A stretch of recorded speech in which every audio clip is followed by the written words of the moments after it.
ಸಿದ್ದರಾಮಯ್ಯ ನೇತೃತ್ವದ ಸರ್ಕಾರ ಅಸ್ತಿತ್ವಕ್ಕೆ ಬರೋಕೆ ಮುಸಲ್ಮಾನ್ ಸಮುದಾಯದ ವೋಟ್ ಬಹಳ ಪ್ರಮುಖ ಪಾತ್ರವನ್ನ ನಿರ್ವಹಿಸಿದೆ. ಇದು ಮುಸಲ್ಮಾನ್ ಸಮುದಾಯ ಕೂಡ ಹೀಗೆ ಹೇಳ್ತಾ ಇರೋದು. ಅದರಲ್ಲೂ ಮುಸಲ್ಮಾನ್ ಸಮುದಾಯ ಕಾಂಗ್ರೆಸ್ ಪಕ್ಷಕ್ಕೆ ಎನ್ಮಾಸ್ ಆಗಿ ವೋಟ್ ಹಾಕಲಿಕ್ಕೆ ಬಿಜೆಪಿ ಸರ್ಕಾರದ ಸಂದರ್ಭದಲ್ಲಿ ತೆಗೆದುಕೊಂಡ ಒಂದಷ್ಟು ನಿರ್ಧಾರಗಳು ಕೂಡ ಕಾರಣ. ಅದಕ್ಕೆ ತದ್ವಿರುದ್ಧವಾದ ಮುಸಲ್ಮಾನ್ ಸಮುದಾಯಕ್ಕೆ ಪೂರಕವಾದ ನಿರ್ಧಾರವನ್ನ ಕೈಗೊಳ್ಳಿ ಅನ್ನೋ ಕಾರಣಕ್ಕೇನೆ ಕಾಂಗ್ರೆಸ್ ಪಕ್ಷಕ್ಕೆ ಅಧಿಕಾರವನ್ನ ಕೊಟ್ವಿ.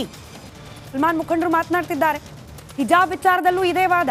ಅಬ್ದುಲ್ ರಜಾಕ್ ಮುಸಲ್ಮಾನ್ ಸಮುದಾಯದ ಮುಖಂಡರು ಡೈರೆಕ್ಟ್ ಆಗಿ ಆರೋಪ ಮಾಡ್ತಿದ್ದಾರೆ.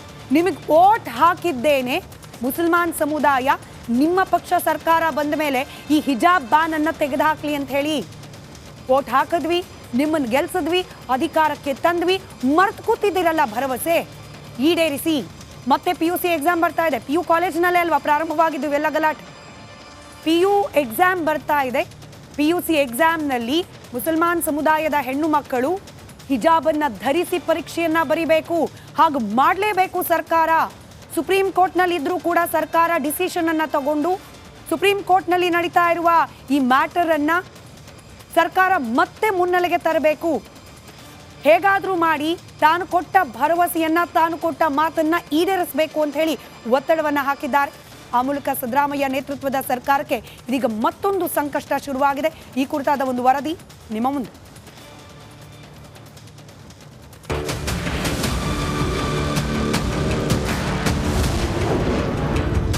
ರಾಜ್ಯದಲ್ಲಿ ಮತ್ತೆ ಹಿಜಾಬ್ ಜ್ವಾಲೆ.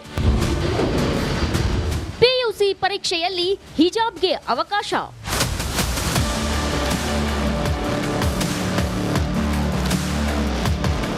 ಎಸ್, 2022ರಲ್ಲಿ ರಾಜ್ಯದಲ್ಲಿ ಭುಗಿಲೆದಿದ್ದ ಹಿಜಾಬ್ ಜ್ವಾಲೆ ಮತ್ತೆ ಧಗಧಗಿಸೋ ಲಕ್ಷಣಗಳು ಕಾಣ್ತಿವೆ. ಬಿಜೆಪಿ ಸರ್ಕಾರದಲ್ಲಿ ಆರಂಭವಾಗಿದ್ದ ಹಿಜಾಬ್ ಗದ್ದಲ ಕಾಂಗ್ರೆಸ್ ಸರ್ಕಾರದಲ್ಲೂ ಕೊನೆಗಾಣೋ ಲಕ್ಷಣ ಕಾಣ್ತಿಲ್ಲ. ಮುಸ್ಲಿಂ ಮುಖಂಡರು ವರ್ಸಸ್ ರಾಜ್ಯ ಸರ್ಕಾರ. ಈ ಬಾರಿ ಹಿಜಾಬ್ ವಿಚಾರದಲ್ಲಿ ಮುಸ್ಲಿಂ ಮುಖಂಡರು ವರ್ಸಸ್ ರಾಜ್ಯ ಸರ್ಕಾರ ಬಹಳ ಸ್ಪಷ್ಟವಾಗಿದೆ. ಯಾಕಂದ್ರೆ ಮುಸ್ಲಿಂ ಮುಖಂಡರು ಹಿಜಾಬ್ ಬಗ್ಗೆ ಸರ್ಕಾರ ತನ್ನ ನಿಲುವನ್ನ 3 ದಿನಗಳಲ್ಲಿ ಸ್ಪಷ್ಟಪಡಿಸಬೇಕು, ಇಲ್ಲದಿದ್ರೆ ಶಿಕ್ಷಣ ಸಚಿವರು ರಾಜೀನಾಮೆ ನೀಡಬೇಕು ಅಂತ ಪಟ್ಟು ಹಿಡಿದಿದ್ದಾರೆ. ಹಿಜಾಬ್ಗೆ ಅವಕಾಶ ನೀಡದಿದ್ರೆ ಉಗ್ರ ಹೋರಾಟ. ಮುಸ್ಲಿಂ ಮುಖಂಡ ಅಬ್ದುಲ್ ರಜಾಕ್ ವಾರ್ನಿಂಗ್.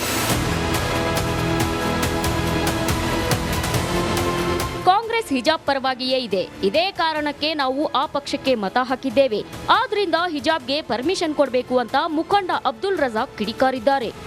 ರಂಜಾನ್ ಹಬ್ಬ ಬರ್ತಿರೋದ್ರಿಂದ ಕೆಲವೊಂದು ಮುಸ್ಲಿಂ ಮಹಿಳೆಯರು ಅಕಸ್ಮಾತ್ ಹಿಜಾಬ್ ಯಾರು ಹಾಕ್ತಿರ್ಲೇ ಇಲ್ವೋ ಅವರು ಕೂಡ ರಂಜಾನ್ ತಿಂಗಳಲ್ಲಿ ಹಿಜಾಬನ್ನು ಹಾಕ್ಕೋತಾರೆ. ಈ ಸಂದರ್ಭದಲ್ಲಿ ಮಾರ್ಚ್ 1ರಿಂದ ಮಾರ್ಚ್ 20ರವರೆಗೆ ಇವರ ಪರೀಕ್ಷೆ ಬರೋದ್ರಿಂದ ಹಿಜಾಬ್ಗೆ ಅವಕಾಶ ಕೊಡಲೇಬೇಕು. ಇವತ್ತು ನಾವು ಕೇಳ್ತಿರೋದು ಏನು ಅಂತ ಹೇಳಿದ್ರೆ, ಈ ದಿನದ ಸರ್ಕಾರ ಅದರ ಮೇಲೆ ಒಂದು ಆದೇಶವನ್ನು ಹೊರಡಿಸಿ ಸುಪ್ರೀಂ ಕೋರ್ಟಲ್ಲಿ ಕೇಸನ್ನು ಅಡ್ವಾನ್ಸ್ ಮಾಡಿ ನಮ್ಮ ಸರ್ಕಾರ ಈ ನಿಲುವು ತಗೊಂಡಿದೆ ಅಂತ ಹೇಳ್ಬಿಟ್ಟು ಹಿಜಾಬ್ಗೆ ಅವಕಾಶ ಮಾಡಿ ಕೊಡಲೇಬೇಕು. ಈಗ ಒಂದು ನಿಮಿಷ, ಈಗ ನೀವು ಎಜುಕೇಷನ್ ಮಿನಿಸ್ಟರ್ ಮಧು ಬಂಗಾರಪ್ಪ ಅವ್ರು ತೊಗೊಬಿಟ್ಟು ನೀವು ಕೇಳಿದಾಗ ಅವರು ನೋ ಕಮೆಂಟ್ಸ್ ಅನ್ನೋದು, ಇಲ್ಲಿ ಹೋಮ್ ಮಿನಿಸ್ಟರ್ ಬಂದ್ಬಿಟ್ಟು ಅದ್ರ ಬಗ್ಗೆ ನಾವು ಮಾತಾಡಿದಿಲ್ಲ, ಗೊತ್ತಿಲ್ಲ ಅಂತ ಹೇಳಿದ್ರೆ ಇದೆಲ್ಲ ಏನು ಅರ್ಥ? ಅಂದರೆ ನೀವು ಹೆಂಗಾರ ಮಾಡಿ ಸುಮ್ಮನೆ ಒಂದು ಟೈಮ್ ಪಾಸ್ ಮಾಡ್ತಿದ್ದೀರಾ? ಈ ಡಬಲ್ ಸ್ಟ್ಯಾಂಡರ್ಡ್ ಇರಬಾರ್ದು. ಸ್ಪಷ್ಟವಾದ ಕಾಂಗ್ರೆಸ್ ಸರ್ಕಾರದ ನಿಲುವು ಹಿಜಾಬ್ ಪರವಾಗಿತ್ತು. ಹಿಜಾಬ್ ಪರ ಒಂದು ಆದೇಶವನ್ನು ಹೊರಡಿಸಿ ಎಕ್ಸಾಮ್ ಬರೋಕ್ಕಿಂತ ಮುಂಚೆ ಈ ಆದೇಶವನ್ನು ಮಾಡಿಲ್ಲ ಅಂತ ಹೇಳಿದ್ರೆ ನಾವು ಎಜುಕೇಷನ್ ಮಿನಿಸ್ಟರ್ನ ರಾಜೀನಾಮೆ ಕೇಳಕ್ಕೂ ಹಿಂದೆ ಪಡೆಯಲ್ಲ, ಪ್ರತಿಭಟನೆ ಮಾಡೇ ಮಾಡ್ತೀವಿ ಅಂತ ಹೇಳಕ್ಕೆ ಇಷ್ಟಪಡ್ತೀವಿ. ಸಿದ್ದರಾಮಯ್ಯ ಸರ್ಕಾರದ ಮುಂದೆ ಹೊಸ ಬೇಡಿಕೆ ಇಡ್ತಿದ್ದಂತೆ ಬಿಜೆಪಿ ಕೆರಳಿ ಕೆಂಡವಾಗಿದೆ. ಸರ್ಕಾರ ಹಿಜಾಬ್ ಪರ ತೀರ್ಮಾನ ಮಾಡಬಾರ್ದು. ಕೇಸರಿ ಟವಲ್ಗಳನ್ನು ಹಾಕ್ಕೊಂಡು ಕೆಲವರು ಬಂದರು ಶಾಲ್ಗಳನ್ನು ಹಾಕ್ಕೊಂಡು ತಡೀಲಿಕ್ಕೆ ನಿಮಗಾಗತ್ತಾ? ಅದಾಗೋದಿಲ್ಲ. ಯಾಕಂದರೆ ನೀವು ಒಬ್ಬರಿಗೆ ಒಂದು ಕಣ್ಣಿಗೆ ಸುಣ್ಣ, ಒಂದು ಕಣ್ಣಿಗೆ ಬೆಣ್ಣೆ ಇಡಲಿಕ್ಕೆ ಸಾಧ್ಯ ಇಲ್ಲ. ಅದರಿಂದಾಗಿ ಇಂಥ ಅಚಾತುರ್ಯಗಳಿಗೆ ಸರ್ಕಾರ ಮಣೆ ಹಾಕಬಾರ್ದು. ತುಷ್ಟೀಕರಣ ರಾಜಕಾರಣ ಮಾಡಬಾರ್ದು. ಹೈಕೋರ್ಟ್ ಸ್ಪಷ್ಟವಾಗಿ ಹೇಳಿದೆ, ಬೆಳೆಯುವಂಥ ಹಂತದಲ್ಲಿ ಯೂನಿಫಾರ್ಮ್ ಬಿಟ್ಟು ಬೇರೆದನ್ನು ಧರಿಸಬಾರ್ದು ಅಂಥೇಳಿ. ಹಿಜಾಬನ್ನು ಧರಿಸುವಂಥದ್ದಕ್ಕೆ ಧರ್ಮದಲ್ಲೂ ಕೂಡ ಆಧಾರವಿಲ್ಲ ಅಂಥೇಳಿ ಕೋರ್ಟು ತನ್ನ ತೀರ್ಪಿನಲ್ಲಿ ಸ್ಪಷ್ಟವಾಗಿ ಹೇಳಿದೆ. ಹಾಗಾಗಿ ಇದು ಮನವಿ ಯಾರಿಂದಾದರೂ ಬಂದಿರಲಿ, ಅದನ್ನು ಸರ್ಕಾರ ತಿರಸ್ಕರಿಸಬೇಕು. ನಾನು ಮುಖ್ಯಮಂತ್ರಿಗಳಲ್ಲೂ ಕೂಡ ಮನವಿ ಮಾಡ್ತೀನಿ, ಇದಕ್ಕೆ ನೀವು ಪ್ರೇರಣೆಯನ್ನು ಕೊಡಬಾರ್ದು, ಪೋಷಕವಾಗಿ ನಿಮ್ಮ ನಿಲುವುಗಳನ್ನು ತಗೋಬಾರ್ದು. ಈ ನಡುವೆ ಶಿಕ್ಷಣ ಸಚಿವ ಮಧು ಬಂಗಾರಪ್ಪ ಪ್ರಕರಣದ ವಿಚಾರದಲ್ಲಿ ನಾನೇನು ಹೇಳೋದಕ್ಕೆ ಆಗೋದಿಲ್ಲ, ಕೋರ್ಟ್ನಲ್ಲಿದೆ ಅಂತ ಹೇಳಿದ್ದಾರೆ. We have told very clearly, ಕೋರ್ಟಲ್ಲಿ ಇರೋದ್ರಿಂದ ನಾವು ಯಾವುದೇ ಥರದ ನಿರ್ಧಾರಗಳನ್ನು ತಗೊಳ್ಳೋದಿಲ್ಲ. ನಾನು ಅದಕ್ಕೆ ಆನ್ಸರೇ ಮಾಡೋದಕ್ಕೆ ಹೋಗೋದಿಲ್ಲ. ಹೇಳಿ, ಇವಾಗ ಎಕ್ಸಾಮ್ ಇರೋದ್ರಿಂದ unnecessary why want to rake up ಕೋರ್ಟಲ್ಲಿ ಇದ್ದಾಗ ನಿಮ್ಗೆ ಕೇಳೋ ಪ್ರಶ್ನೆನೂ ನಾನು ಉತ್ತರ ಕೊಡೋದು. ಕೋರ್ಟ್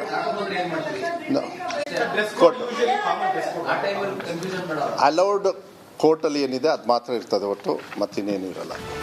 ಇಷ್ಟು ದಿನ ಸೈಲೆಂಟ್ ಆಗಿದ್ದ ಹಿಜಾಬ್ ಗದ್ದಲ ಮತ್ತೆ ಸದ್ದು ಮಾಡ್ತಿದೆ. ಈಗ ಕಾಂಗ್ರೆಸ್ ಸರ್ಕಾರ ಈ ವಿವಾದವನ್ನ ಹೇಗೆ ಶಮನ ಮಾಡುತ್ತೆ ಅನ್ನೋದೇ ಯಕ್ಷ ಪ್ರಶ್ನೆಯಾಗಿದೆ.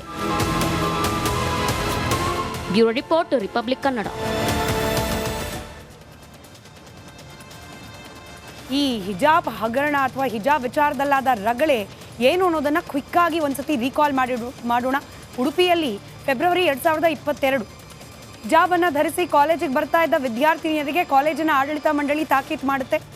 ಸಮವಸ್ತ್ರ ಧಾರಣೆ ಮಾಡಬೇಕು. ಸಮವಸ್ತ್ರ ಅಂದರೆ ಯೂನಿಫಾರ್ಮ್ನ ಭಾಗವಾಗಿ ಹಿಜಾಬ್ ಇಲ್ಲ, ಹೀಗಾಗಿ ಹಿಜಾಬನ್ನು ಧರಿಸಿ ಕಾಲೇಜಿನ ಆವರಣಕ್ಕೆ ಬರೋ ಹಾಗಿಲ್ಲ ಅಂತ ಹೇಳಿ ತಾಕೀತು ಮಾಡಿ. ಆದರೆ ಆ ಮುಸಲ್ಮಾನ್ ಸಮುದಾಯದ ಹೆಣ್ಮಕ್ಳು ಇಲ್ಲ, ಹಿಜಾಬ್ ನಮ್ಮ ಧಾರ್ಮಿಕ ಗುರುತು, ಧಾರ್ಮಿಕ ಆಚರಣೆ, ಧಾರ್ಮಿಕ ಸ್ವಾತಂತ್ರ್ಯಕ್ಕೆ, ಧಾರ್ಮಿಕ ಆಚರಣೆಗಳ ಸ್ವಾತಂತ್ರ್ಯಕ್ಕೆ ನಮ್ಮ ಸಂವಿಧಾನವೇ ನಮಗೆ ಅವಕಾಶ ಕೊಟ್ಟಿದೆ, ಹೀಗಾಗಿ ನಾವು ಪರೀಕ್ಷೆ ಬಿಟ್ಟಾದರೂ ಸರಿ, ಆದರೆ ಹಿಜಾಬನ್ನು ಬಿಡೋದಿಲ್ಲ ಅಂತ ಹೇಳಿ ಪಟ್ಟು ಹಿಡಿದ್ರು ಕೂತು. ಬಿಜೆಪಿ ಸರ್ಕಾರವಿದ್ದ ಕಾಲ ಅದು ಹಿಜಾಬ್ ಬಾನ್ ಆದ ವಿಚಾರ ಸಾಕಷ್ಟು ಪ್ರತಿಭಟನೆಗಳಿಗೂ ಕೂಡ ಕಾರಣವಾಯಿತು. ಇದೆಲ್ಲವನ್ನ ಗಮನಿಸ್ತಾ ಇದ್ದ ಸರ್ಕಾರ ಫೆಬ್ರವರಿ 5ರಂದು ಹಿಜಾಬನ್ನು ಧರಿಸೋ ಹಾಗಿಲ್ಲ ಅಂತ ಹೇಳಿ ಅಧಿಕೃತವಾಗಿ ಸುತ್ತೋಲೆಯನ್ನೇ ಹೊರಡಿಸಿತು.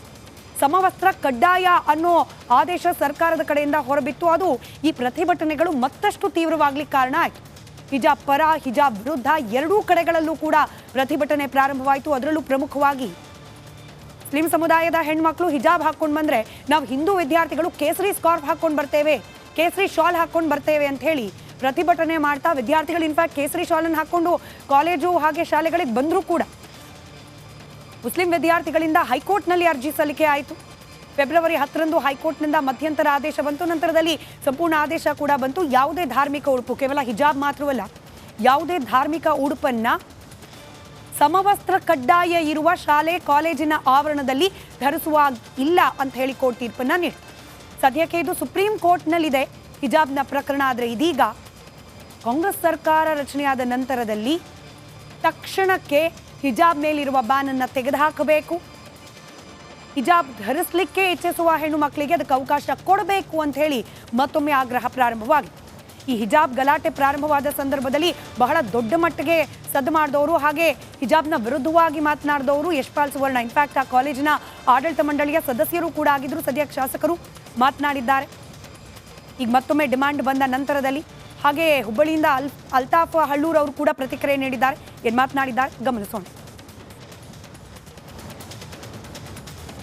ವಿದ್ಯಾರ್ಥಿಗಳ ಜೀವನದಲ್ಲಿ ಚೆಲ್ಲಾಟ ಆಡುವಂಥ ಕೆಲಸಕ್ಕೆ ಕೈ ಹಾಕಿದೆ ಅಂತ ಕಾಣ್ತದೆ.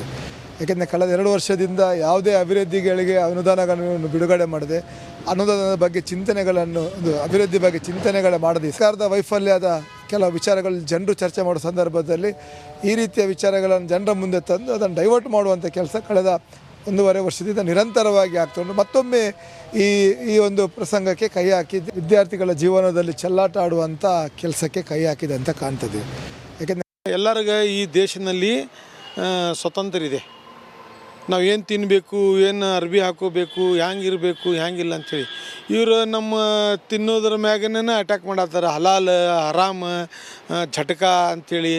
ಆಮ್ಯಾಗೂ ತಿರ್ಬರ್ ತಲಾಕ್ ಬಂತು. ಹಿಜಾಬ್ಗೆ ಯಾಕೆ ಈ ಥರ ತೊಂದರೆ ಕೊಡ್ತಾರೆ? ಈ ದೇಶದಲ್ಲಿ, ರಾಜ್ಯದಲ್ಲಿ, ಮಹಾನಗರನಲ್ಲಿ ಭಾಳಷ್ಟು ಸಮಸ್ಯೆ ಇದಾವೆ. ನಾವೆಲ್ಲ ಒಂದಾಗಿ ಅಭಿವೃದ್ಧಿ ಕಡೆ ಹೋಗಬೇಕು. ಎಲ್ಲರಿಗೂ ಈ ದೇಶದಲ್ಲಿ ಈ ದೇಶದಲ್ಲಿ ಏನು ತಿನ್ನಬೇಕು, ಯಾವ ರೀತಿ ಬಟ್ಟೆ ಧರಿಸಬೇಕು, ಇದೆಲ್ಲದಕ್ಕೂ ಕೂಡ ಸಂವಿಧಾನ ಸ್ವಾತಂತ್ರ್ಯ ಕೊಟ್ಟಿದೆ. ಅಲ್ತಾಫ್ ಹಳ್ಳೂರ್ ಅವರ ಮಾತು ನಿಜ. ಆದರೆ ಅದೇ ಸಂವಿಧಾನವನ್ನು ಅರೆತವರು, ಅಲ್ತಾಫ್ ಹಳ್ಳೂರ್ಗಿಂತ ಹೆಚ್ಚಿನ ಜ್ಞಾನವನ್ನು ಹೊಂದಿರುವವರು, ಹೈಕೋರ್ಟ್ನ ಜಡ್ಜ್ಗಳು ಇದೆಲ್ಲವನ್ನ ಕೂಡ, ಅಂದರೆ ನಮ್ಮ ಸಂವಿಧಾನ ಯಾವ್ಯಾವ ವಿಚಾರದಲ್ಲಿ ಎಷ್ಟೆಷ್ಟು ಸ್ವಾತಂತ್ರ್ಯವನ್ನು ಕೊಟ್ಟಿದೆ, ಆ ಸ್ವಾತಂತ್ರ್ಯ ಎಲ್ಲಿಗೆ ಸ್ಟಾಪ್ ಆಗುತ್ತೆ, ಎಲ್ಲಿಂದ ನಂತರದಲ್ಲಿ ಕಡ್ಡಾಯವಾಗಿ ಕೆಲವೊಂದಷ್ಟು ನಿಯಮಗಳನ್ನು ಪಾಲನೆ ಮಾಡಬೇಕಾಗತ್ತೆ. ಇದೆಲ್ಲವನ್ನ ಸುದೀರ್ಘವಾದ ವಿಚಾರಣೆಯಲ್ಲಿ ಅಳೆದು ತೂಗಿ ತೀರ್ಮಾನವನ್ನ ಕೊಟ್ಟಿದೆ ಹೈಕೋರ್ಟ್. ಹಿಜಾಬ್ ವಿಚಾರಕ್ಕೆ ಸಂಬಂಧಪಟ್ಟಂತೆ ನಡೆದ ವಿಚಾರಣೆಯಲ್ಲಿ ಗಂಟೆಗಟ್ಟಲೆ ವಿಚಾರಣೆ ನಡೆಸಿ ಏನು ಹೇಳಿತ್ತು ಹೈಕೋರ್ಟ್ ತೀರ್ಪನ್ನ ನೀಡೋ ಸಂದರ್ಭದಲ್ಲಿ ಗಮನಿಸ್ತಾ ಹೋಗೋಣ. ಹಿಜಾಬ್ ನಮ್ಮ ಎಸೆನ್ಷಿಯಲ್ ರಿಲಿಜಿಯಸ್ ಪ್ರಾಕ್ಟೀಸ್ ಅನ್ನೋದು ವಿದ್ಯಾರ್ಥಿನಿಯರ ವಾದ ಆಗಿತ್ತು. ಅಂದರೆ ನಮ್ಮ ಆ ಧಾರ್ಮಿಕ ಆಚರಣೆಯ ಅತ್ಯಗತ್ಯ ಭಾಗ ಅಂತ ಹೇಳಿ ವಾದಿಸಿದ್ರು ಈ ವಿದ್ಯಾರ್ಥಿನಿಯರ ಪರ ವಕೀಲರು. ಆದರೆ ಇದ್ರ ಬಗ್ಗೆನೇ ಕೂಲಂಕುಷವಾದ ವಾದ ಪ್ರತಿವಾದವನ್ನು ಆಲಿಸಿದ ಹೈಕೋರ್ಟ್ ಹಿಜಾಬ್ ಧಾರಣೆ ಮುಸ್ಲಿಂ ಸಮುದಾಯದ ಧಾರ್ಮಿಕ ಆಚರಣೆಯ ಅತ್ಯಗತ್ಯ ಭಾಗ ಅಲ್ಲ ಅನ್ನೋದನ್ನ ಬಹಳ ಸ್ಪಷ್ಟವಾಗಿ ತನ್ನ ತೀರ್ಪಿನ ಸಂದರ್ಭದಲ್ಲಿ ಪ್ರಕಟಿಸಿತು. ಹಾಗೆ ಆರ್ಟಿಕಲ್ 25 ಬಗ್ಗೆ ಕೂಡ ಬಹಳ ಚರ್ಚೆ ಆಗಿತ್ತು ಕೋರ್ಟ್ನಲ್ಲಿ ವಿಚಾರಣೆ ನಡೆಯೋ ಸಂದರ್ಭದಲ್ಲಿ. ಫ್ರೀಡಮ್ ಆಫ್ ಪ್ರಾಕ್ಟೀಸಿಂಗ್ ರಿಲಿಜಿಯನ್, ತನ್ನ ಇಚ್ಛೆಯ ಧರ್ಮವನ್ನ ಪಾಲನೆ ಮಾಡುವ ಸ್ವಾತಂತ್ರ್ಯ, ಇದಕ್ಕೆ ಅಡ್ಡಿ. ಹಿಜಾಬ್ ಧರಿಸೋದನ್ನ ಬ್ಯಾನ್ ಮಾಡಿದ್ರೆ ಶಾಲಾ ಕಾಲೇಜಿನಲ್ಲಿ ಅನ್ನೋ ವಾದ. ಇದನ್ನೂ ಕೂಡ ಗಂಭೀರವಾಗಿ ವಾದ ಪ್ರತಿವಾದವನ್ನು ಆಲಿಸಿದ ನ್ಯಾಯಾಲಯ ಹಿಜಾಬನ್ನ ಶಾಲಾ ಕಾಲೇಜಿನ ಆವರಣದಲ್ಲಿ ನಿಷೇಧ ಮಾಡೋದು ಫ್ರೀಡಮ್ ಆಫ್ ರಿಲಿಜಿಯನ್ಗೆ ಯಾವುದೇ ರೀತಿಯೂ ಅಡ್ಡ ಅಲ್ಲ ಅನ್ನೋದನ್ನು ಸ್ಪಷ್ಟಪಡಿಸಿತ್ತು.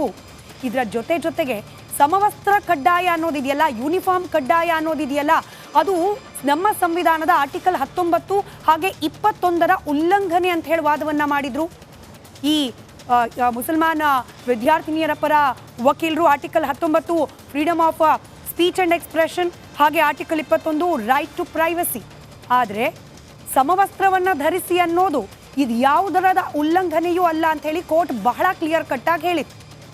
ಸಮವಸ್ತ್ರ ಅನ್ನೋದು ಅಂದರೆ ಯೂನಿಫಾರ್ಮ್, ಒಂದು ಕಾಲೇಜು ಅಥವಾ ಶಾಲೆಯಲ್ಲಿ ಯೂನಿಫಾರ್ಮನ್ನು ಕಡ್ಡಾಯ ಮಾಡೋದು ಒಂದು ಸಮಂಜಸವಾದ ನಿರ್ಬಂಧ. ಅದನ್ನು ಯಾವುದೇ ಕಾರಣಕ್ಕೂ ವಿದ್ಯಾರ್ಥಿಗಳು ರಿಜೆಕ್ಟ್ ಮಾಡೋ ಹಾಗಿಲ್ಲ, ಅದನ್ನು ಪ್ರಶ್ನೆ ಮಾಡೋ ಹಾಗಿಲ್ಲ, ಆಕ್ಷೇಪಣೆ ವ್ಯಕ್ತಪಡಿಸೋ ಹಾಗಿಲ್ಲ ಅಂತ ಹೇಳಿ ನಿರ್ಣಯವನ್ನು ಪ್ರಕಟಿಸಿತ್ತು ನಮ್ಮ ಹೈಕೋರ್ಟ್. ಹೀಗಾಗೇನೆ ಸರ್ಕಾರಿ ಶಾಲಾ ಕಾಲೇಜುಗಳಲ್ಲಿ ಎಲ್ಲೆಲ್ಲ ಯೂನಿಫಾರ್ಮ್ ಕಂಪಲ್ಸರಿ ಇದೆ ಅಲ್ಲಿ ಹಿಜಾಬು ಸೇರಿದಂತೆ ಧಾರ್ಮಿಕ ಉಡುಪುಗಳು ಅಥವಾ ಚಿಹ್ನೆಗಳನ್ನು ಬಳಸೋದನ್ನು ನಿಷೇಧಿಸಿ ಕೋರ್ಟ್ ಆದೇಶವನ್ನು ಪ್ರಕಟಿಸಿತು. ಇದೀಗ ಇದೇ ವಿಚಾರವನ್ನು ಹೈಕೋರ್ಟ್ನ ಆದೇಶವನ್ನು ಸುಪ್ರೀಂ ಕೋರ್ಟ್ನಲ್ಲಿ ಪ್ರಶ್ನೆ ಮಾಡಲಾಗಿದೆ. ಇದರ ಬಿಟ್ವೀನಲ್ಲಿ ಸರ್ಕಾರಗಳು ಕೂಡ ಚೇಂಜ್ ಆಗೋಯ್ತು. ಈಗ ಮುಸ್ಲಿಂ ಮುಖಂಡರು ಏನು ಹೇಳ್ತಿದ್ದಾರೆ, ಈಗ ಅವರ ಡಿಮ್ಯಾಂಡ್ ಏನು, ಅದನ್ನು ಕೂಡ ಕ್ವಿಕ್ಕಾಗಿ ಗಮನಿಸ್ತಾ ಹೋಗೋಣ. ಹಿಜಾಬ್ ಬಳಕೆ ಅವಕಾಶದ ಬಗ್ಗೆ ಕಾಂಗ್ರೆಸ್ ಪಕ್ಷ ಭರವಸೆಯನ್ನ ನೀಡಿತ್ತು. ನಮ್ಮ ಸರ್ಕಾರ ರಚನೆ ಆದರೆ ಬಿಜೆಪಿ ಸರ್ಕಾರ ತೆಗೆದುಕೊಂಡಿರುವ ನಿರ್ಧಾರವನ್ನ ನಾವು ಸ್ಕ್ವಾಶ್ ಔಟ್ ಮಾಡ್ತೇವೆ, ಮತ್ತೆ ಹಿಜಾಬನ್ನ ಶಾಲಾ ಕಾಲೇಜಿನ ಆವರಣದಲ್ಲಿ ಬಳಕೆ ಮಾಡಲಿಕ್ಕೆ ಅನುಮತಿಯನ್ನ ಮಾಡಿಕೊಡ್ತೇವೆ. ಮುಂದೆ ಕೇಳಿಸ್ತೀವಿ. ಮುಖ್ಯಮಂತ್ರಿ ಸಿದ್ದರಾಮಯ್ಯನವರ ಬಾಯಲ್ಲೇ ಬಂದಿರೋದು ಮುಖ್ಯಮಂತ್ರಿ ಆದಮೇಲೆ ಈ ಮಾತು. ಇನ್ಮೇಲೆ ಹಿಜಾಬ್ ಬ್ಯಾನ್ ಏನೂ ಇಲ್ಲ ಅಂತ ಹೇಳಿ ಬರೀ ಬಾಯಿ ಮಾತಿನಲ್ಲಿ ಇದ್ರೆ ಸಾಕಾಗೋದಿಲ್ಲ, ಅನುಷ್ಠಾನ ಮಾಡಿ ಡಿಮಾಂಡ್ ಮಾಡ್ತಿದ್ದಾರೆ ಮುಸಲ್ಮಾನ್ ಸಮುದಾಯದ ನಾಯಕರು. ಮಾತು ಕೊಟ್ಟಂತೆ ನಡೆದುಕೊಳ್ಳಿ ಅಂತ ಹೇಳಿ ಆಗ್ರಹಿಸ್ತಾ ಇದ್ದಾರೆ. ಸದ್ಯ ಸುಪ್ರೀಂ ಕೋರ್ಟ್ನಲ್ಲಿ ಹಿಜಾಬ್ ಕೇಸ್ ಇದೆ. ಹಿಜಾಬ್ ಮರು ಬಳಕೆ ಬಗ್ಗೆ ಸರ್ಕಾರ ಒಂದು ದೃಢವಾದ ನಿರ್ಧಾರವನ್ನು ತೆಗೆದುಕೊಳ್ಳಿ, ಸುಪ್ರೀಂ ಕೋರ್ಟ್ನಲ್ಲಿ ಕೇಸನ್ನು ಅಡ್ವಾನ್ಸ್ ಮಾಡಲಿ, ತನ್ನ ನಿರ್ಧಾರವನ್ನು ಅಂದರೆ ರಾಜ್ಯ ಸರ್ಕಾರದ ನಿರ್ಧಾರವನ್ನು ಕೋರ್ಟ್ ಮುಂದೆ ಹೇಳಲಿ. ರಂಜಾನ್ ಮಾಸ ಹತ್ರ ಬರ್ತಾ ಇದೆ. ಈ ಸಂದರ್ಭದಲ್ಲಿ PUC ಪರೀಕ್ಷೆ ಕೂಡ ನಡೆಯೋದಿದೆ. ಹೀಗಾಗಿ ಕೆಲ ಮುಸ್ಲಿಂ ಸಮುದಾಯದ ಹೆಣ್ಮಕ್ಳು PUC ಪರೀಕ್ಷೆಯನ್ನು ಬರೆಯೋರು, ರಂಜಾನ್ ಆಚರಣೆ ಮಾಡ್ತಿರುವವರು ಹಿಜಾಬ್ ಧರಿಸ್ಕೊಂಡು ಪರೀಕ್ಷೆ ಬರಿಬೇಕು. ಅದಕ್ಕೆ ಕಾಂಗ್ರೆಸ್ ಸರ್ಕಾರ ಅವಕಾಶ ಮಾಡಿಕೊಡ್ಬೇಕು. ವೋಟ್ ಹಾಕಿದ್ದೀವಿ, ಹಿಜಾಬನ್ನು ವಾಪಸ್ ತರ್ತೀರಿ ಅನ್ನೋ ಕಾರಣಕ್ಕೇನೆ ವೋಟ್ ಹಾಕಿದ್ದೀವಿ, ತನ್ನಿ ವಾಪಸ್ ಹಿಜಾಬ್ ಡಿಮಾಂಡ್ ಮಾಡ್ತಿದ್ದಾರೆ. PU ಪರೀಕ್ಷೆ ವೇಳೆಗೆ ಹಿಜಾಬ್ ಮರು ಬಳಕೆ ಆಗುವಂತಾಗಲಿ ಅಂತ ಹೇಳಿ ಡಿಮಾಂಡ್ ಮಾಡ್ತಿದ್ದಾರೆ. ಇಷ್ಟೆಲ್ಲ ಗಟ್ಟಿ ಧ್ವನಿಯಲ್ಲಿ ಇವ್ರು ಆಗ್ರಹ ಮಾಡ್ತಿರ್ಲಿಕ್ಕೆ ಕಾರಣ ಏನು? ಹಿಜಾಬ್ BJP ವರ್ಸಸ್ ಕಾಂಗ್ರೆಸ್ ಅನ್ನೋ ರೀತಿಯಲ್ಲಿ ಆಗ್ಬಿಟ್ಟಿತ್ತು ಪರಿಸ್ಥಿತಿ. ಅಷ್ಟೇ ಅಲ್ಲ, ಕಾಂಗ್ರೆಸ್ ತಾವು ಹಿಜಾಬ್ ಪರ ಅಂತ ಹೇಳಿ ಅನೇಕ ಬಾರಿ ಹೇಳ್ಕೊಂಡಿತ್ತು. ಇದು ಅವತ್ತಿನ ಡೈಲಾಗ್. ಇವತ್ತು ಏನಾಗಿದೆ? ಯಾಕೆ ಕಾಂಗ್ರೆಸ್ ಸರ್ಕಾರದ ಮೇಲೆ ಇದೀಗ ಮುಸಲ್ಮಾನ್ ಮುಖಂಡರು ಮುನಿಸ್ಕೊಳ್ತಿದ್ದಾರೆ? ಆ ಬಗ್ಗೆ ಒಂದು ವರದಿ ನಿಮ್ಮ ಮುಂದೆ.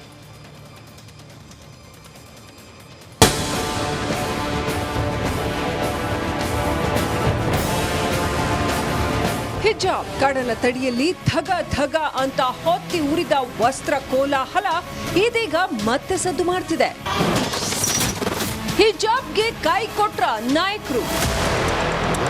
ಹಿಂದೂ ಹೆಣ್ಮಕ್ಳುಗಳು ಹಾಕಲ್ವಾ, ಸ್ವಾಮೀಜಿಗಳು ಹಾಕಿದ್ರು ತಲೆ ಮೇಲೆ, ಸ್ವಾಮೀಜಿಗಳು ಹಾಕಿದ್ರು ತಲೆ ಮೇಲೆ.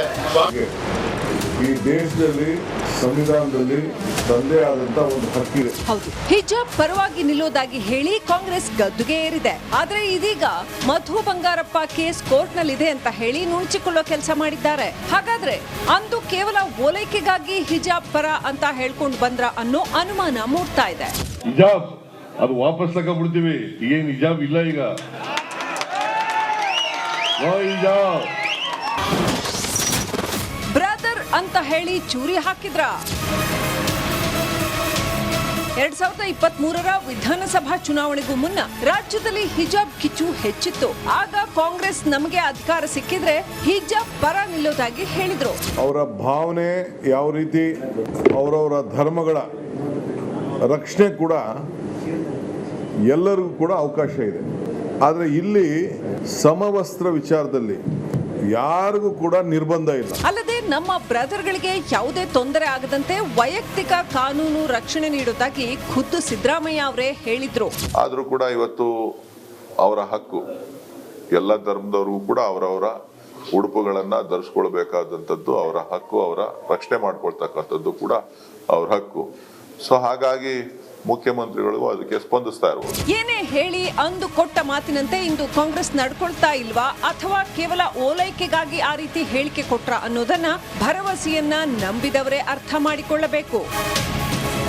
Balachandra Shetty, news desk, Bengaluru.